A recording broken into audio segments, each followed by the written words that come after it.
give you some help with the optional lab for digital forensics. This is sfu.museum/forensics/ENG, and that link will also be in the classroom. This is an optional lab. It does require Adobe Flash to work properly, so if you're unable to install that, you may not have the option of doing this. And then it wants us to proceed here in English. So we click this tab.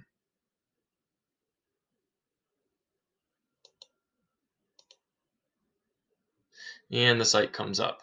Now notice along the top, there are three options here. And basically, if you read the directions, and then you can play these videos and watch these videos to learn more, that will start to take you through. Then the little yellow arrow here, when you click that, it'll take you to the next thing.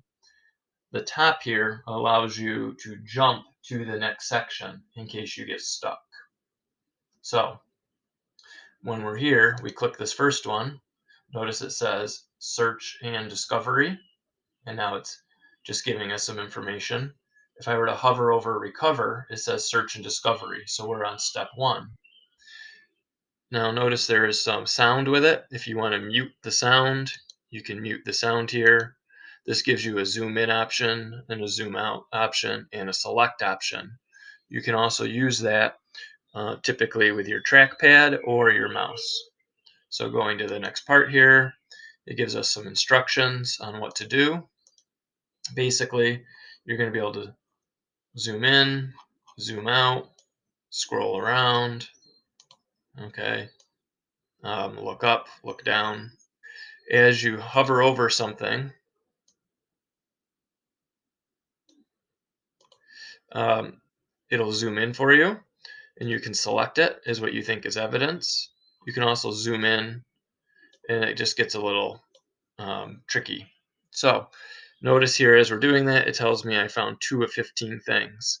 If you have a lot of trouble and you can't find all 15, don't get frustrated. Go up here to recover, and then you can go to the next step, and you can skip ahead.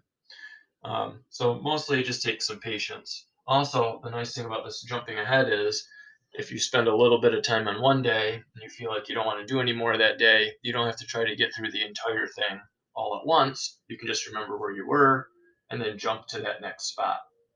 So it's going to allow you to do an excavation.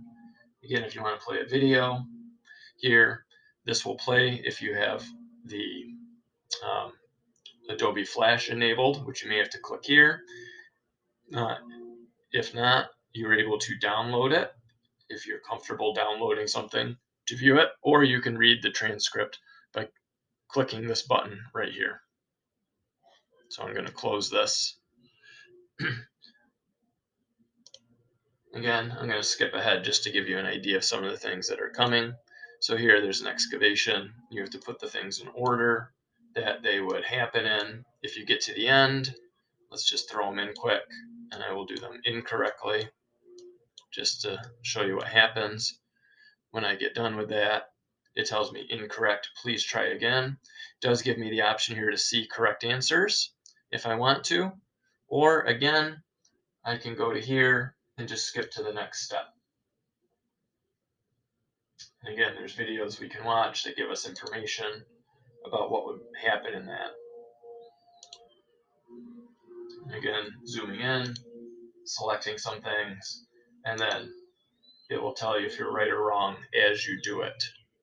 Okay? So when you're done with recovering all the evidence, then you go to a step about analyzing it. You can see there's a lot of information here. So you can do some or all of them based on your level of interest.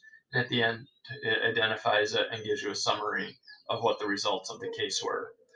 This can take some time, so don't think that this is something you have to do all at once. And again, this is meant simply to be educational and fun. It's something that's a little bit different. Next week, we will be going into our final unit.